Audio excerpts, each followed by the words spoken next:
guys. A lot of familiar faces. There you go. You look like an athlete. Are you about to? Okay, I thought you were playing tomorrow. Good to see you. Bill, what's up, man? Great to see you. Talk about streaks. Congrats, man. That's incredible number.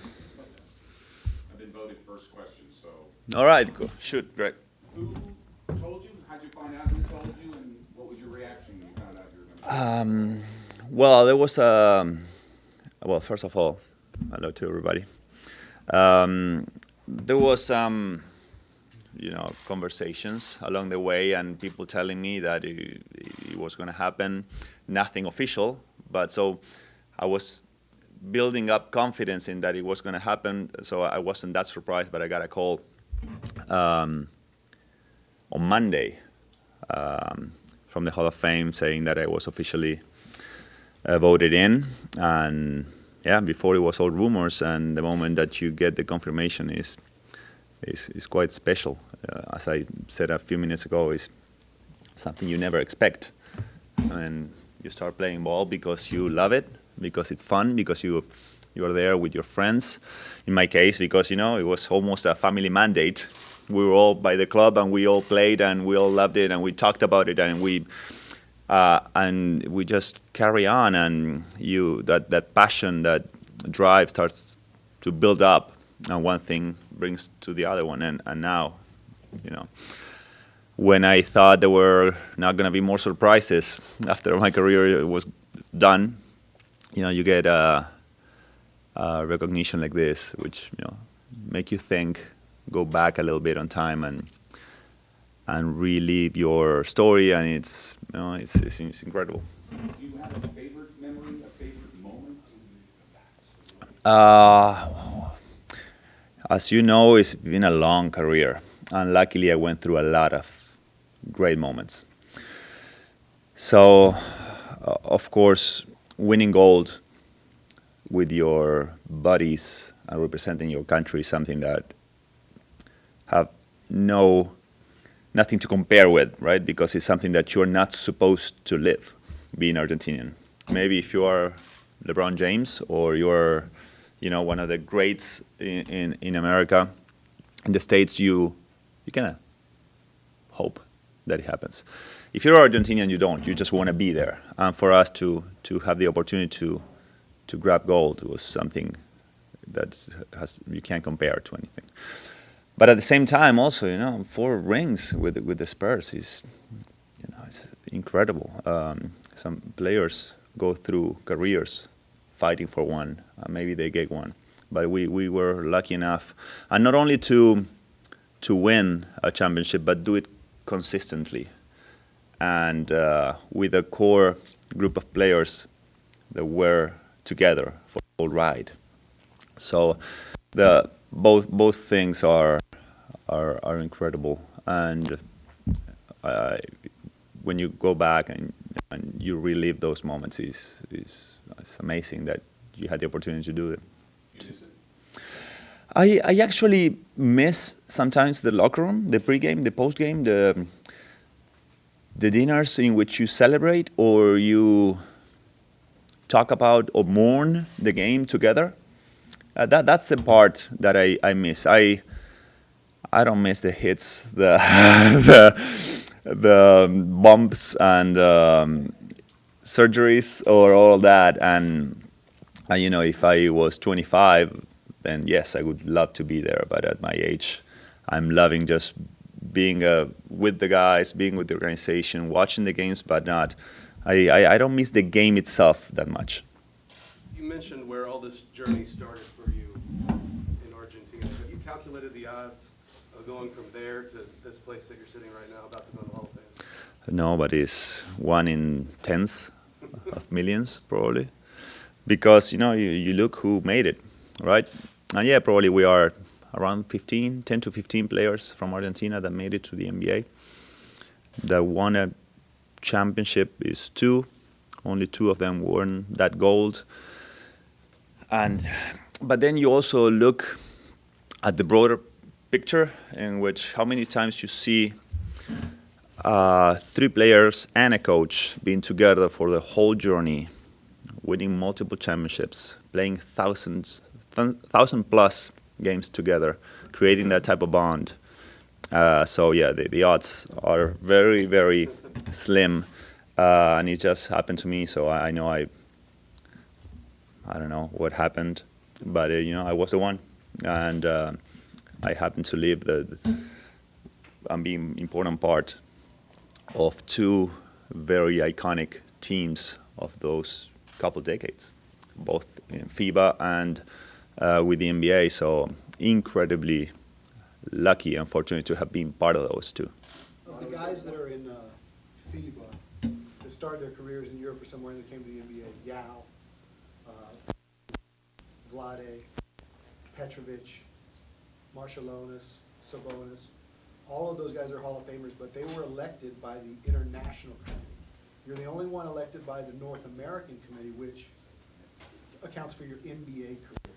So does that have special meaning that you were recognized for your NBA career? There are other guys from International in the Hall of Fame, but you're the first recognized for your NBA career. I didn't think of that. I'm just happy to be there, and I know, as I said before, that I was part of 2 incredible teams, and if it wasn't for being part of those 2 teams, I wouldn't be here. It's not just about individual accomplishments. I never won a scoring championship, an MVP, even first team.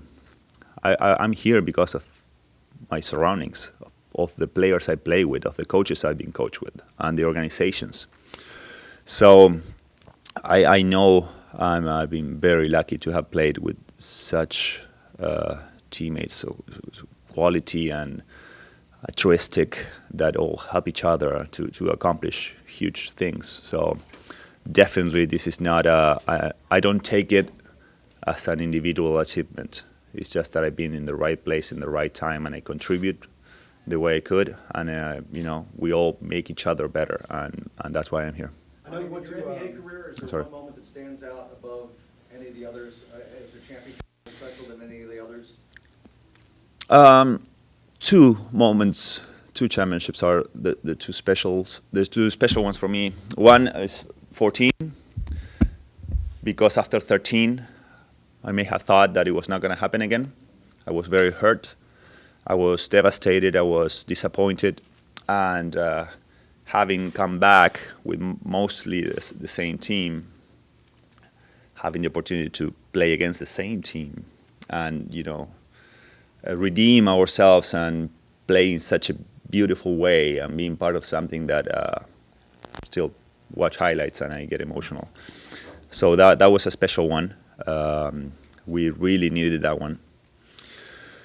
So not only was joyful, it was therapeutic because I'm telling you, we were hurt, and that alleviated many of those aches and painful moments. And then 2005 for me was very important. And again, Detroit was a tough contender. We went to Game 7, a lot of pressure, the most pressure I felt in my career. But it was my moment of really changing my mindset in the sense that I made it. It's when I realized that year that I belonged, that I was going to do good, that I internally started to feel different, right? From all the uncertainties of my rookie season, my second year, to say, okay, I made it. Now I got to have another role. I'm being respected in a different way. I'm more of a leader of this team, and my mindset shifted confidence-wise, right? I started to walk straighter and looking everybody on the eyes and not feeling like an outsider as before I was. So those were the 2 moments that I remember the most. You ever tease Tim that he's got your 2005 Finals MVP? No, it's actually never been mentioned. I really, you know me, guys, and we talked about it. We don't care, and I'm pretty sure he doesn't care either. If I would have got it, he would have been happy for me. I'm happy for him. It's not even part of the conversation. You were there last year for Tim's induction. It was at Mohegan Sun. Have you ever been to the Hall of Fame in Springfield? No. Are you kind of pumped that Nico and Dante and Luca are old enough to know what this means now? Yes. Actually, when they found out, they said, "Oh, I love New York." I said, "No." First of all, because before going to Tim's, we went to New York for a couple of days. I said, "Well, it's not really there. I don't know if we're going to." Well, it's too long of a story. I'll tell you one day. But yes, I am excited to be there because I've never been. Still, Tim's year was kind of awkward with all the regulations. We couldn't really be together, live it the right way. So yeah, I'm excited and curious to see what happens in September. Wanted to really take you back to a long time ago. Do you remember what sticks out from your first day that you were in the city, your first visit here? Well, I came to sign the contract first. I think it was early July. And I did a press conference with a number that I never wore. So that kind of sticks out. I remember having the picture with a number that then I couldn't wear. It was a jersey on its way to be retired. So I chose number 6. They told me, yeah. And we did the press conference, and then all of a sudden they said, oh, no. We can't do that. So, but I was very impressed with the Riverwalk, the city, the hotel. I tried to go for a walk, and I immediately went back up under the AC because it was like 125 that day. So I was sweating. So those were my first impressions of the city. The reason I ask is, I don't know if you can put yourself in the mindset you had that day, but what were your expectations of what San Antonio would come to mean to you and how long you'd spend here and all that type of stuff? Well, so many things about that. I mean, I got drafted. I had no idea where San Antonio was. I had to go and search what is San Antonio. I knew about the team. I knew about Duncan Robinson, that they won the championship. It was recent. No idea anything about it. And then I got here, and of course I was pumped. I was fired up for the opportunity to play in the NBA. It's a big deal. And with all the uncertainties, I was coming from having improved a lot in the last couple of years in Europe, but the NBA is different, and I didn't know how I was going to pair up with Tony and Tim, play with David Robinson, being coached by Bob. So yeah, full of uncertainties, and I wanted to do good. I wanted to help. I wanted to grow, but I wasn't number 1 first pick. Right? I was 57th. So I knew that the odds of me staying for long here were not with me because it doesn't usually happen. So it turned out to be an incredible story, and enjoyed 16 wonderful years. Manu, what do you remember about Pop kind of coaching you through your wilder tendencies when you were younger, and how have you carried that through to your new role with the team, helping out these young guys in their development? Yeah, well, the first 2 years were a little rough. It wasn't easy to adapt to having a coach like him, and to having to be a specific part of this game plan, the way the team played. So it took me, I guess, 2 years or a year and a half when I started to feel more appreciated for what I brought to the game, but at the beginning it was quite tight.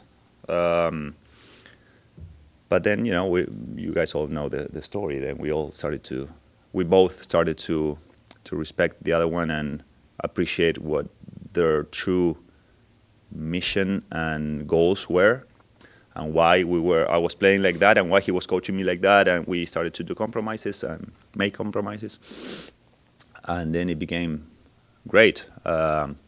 So yeah, it wasn't like a red carpet of being all great, and we all knew it was going to be a 16-year love story. It wasn't. So I guess that background helped me to tell the younger guys a different story. The story of the underdog coming and starting from scratch and having to earn everybody's trust and respect, because not much was expected from me, from a 57th pick. So yeah, I guess I got a story to tell. To Don's earlier question about the international game and you being the first to be kind of in the category that you are. I know There are a few more coming. Yeah. There are a few more coming. So maybe I was the first one, but Well, that was kind of the point is, did you feel a sense of pride in kind of legitimizing in a way, you helped legitimize in a way that basketball is a world game and that an international player could come to the NBA and be recognized for what you did in the NBA and not just compete? yes, I mean, I was part of a generation that started to change that. Dirk was already here, and the Petrovic and Kukoc and Sabonis were already here. Divac, Stojakovic, Turkoglu, they were already here, and Tony was already here. And so it was a span, I would say, 5 to 10 years in which everything changed when we started to see international players in number 1 in the draft or top 10 consistently.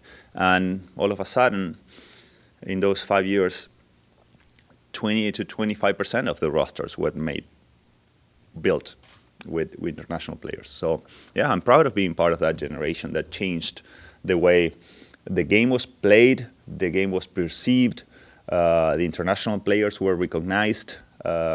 So it was fun to be part of that.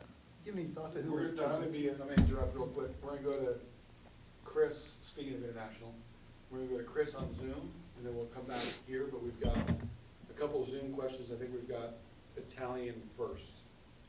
Chris, you got us? Yes, sir, sure do. We'll go to David Giralado. David. Ciao Manu, complimenti da tutta l'Italia e da tutta la Gazzetta dello Sport per questo grande onore. Ti faccio 2 domande se posso. La prima è che cosa si prova ad essere nella Hall of Fame e la seconda è che cosa hai imparato nei tuoi anni in Italia che poi ti sono serviti per avere così tanto successo in NBA in particolare. Okay, my Italian might be a little rusty, but I'll go for it.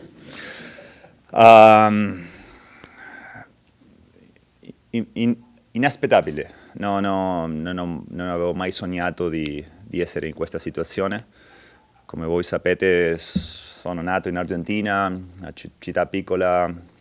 Se sognavo con giocare nella nazionale, forse andare un giorno in Europa e fare bene, però questa carriera impensata. Essere stato eletto 4 anni dopo la mia ultima partita è un altro regalo della mia carriera. Pensavo che già non ci sarebbero più, però continuano ad avere sorprese. Contentissimo. Riguardo cosa ho imparato in Italia, credo che in Italia coach Jevia e Messina mi hanno trasformato da un giocatore talentoso, agile, che faceva la giocata bella, a un giocatore completo che capisce quello che una squadra necessita, ha bisogno. Sono diventato più un uomo, più un giocatore di squadra, più un adulto. Prima era solo per istinto. Allora sì, ho sempre apprezzato quello che hanno fatto per me, tanto loro individualmente come le squadre in quali ho giocato. È stata una bellissima esperienza e sono arrivati nelle States più capace di affrontare quello che mi aspettava qua, no? Avere un allenatore come Popovic, una squadra come gli Spurs, è stato molto necessario. Grazie Manu, l'italiano ancora. Ci ho provato. Grazie. Chris. Complimenti ancora. Grazie. Chris, you're good. We'll come back to here. Is that right, Chris? Yes, sir, I think we're good here. All right, Don, sorry. Have you given any thought to who your presenter will be? It has to be somebody already in the Hall of Fame? No, but I assume the two that were there a couple years, last year when I was there. So hopefully they are going to be able to make it. And of course it would be a great honor. Not sure how excited it's going to be to be there presenting me, but they are both going to be invited for sure. You've chosen to Say again? You've chosen to stay here in San Antonio. Why is that? After career or during the career? That After. Well, we lived here 16 years. My kids were born here. Their school is great. They have their friends. My wife and me, we have our families too. So, of course, as soon as I retired, we started to spend more time in Argentina. But after so many years, basically all my adulthood in here, we thought that the best for the family was to just stick around and enjoy the everyday tranquility that we achieved and here, and then go to Argentina to spend quality time in the summer with my parents, with my in-laws, with my friends, family, and everybody. So it was quite an easy decision since, it was so many years. 16 years is a life. Manu, what's it been like working with this new generation of Spurs players, the young kids, and you envision yourself doing that for a while? I'm super new in that, so I'm just learning. I'm just being with them, trying to share some of the experiences I went through, but also being, with the front office, sometimes with the coaches, trying to witness and understand how all this, the behind the scenes, works. So I'm just trying to be a fly on the wall, try to hear as much as I can and learn and try to share the experiences I lived. So as of now, I love it.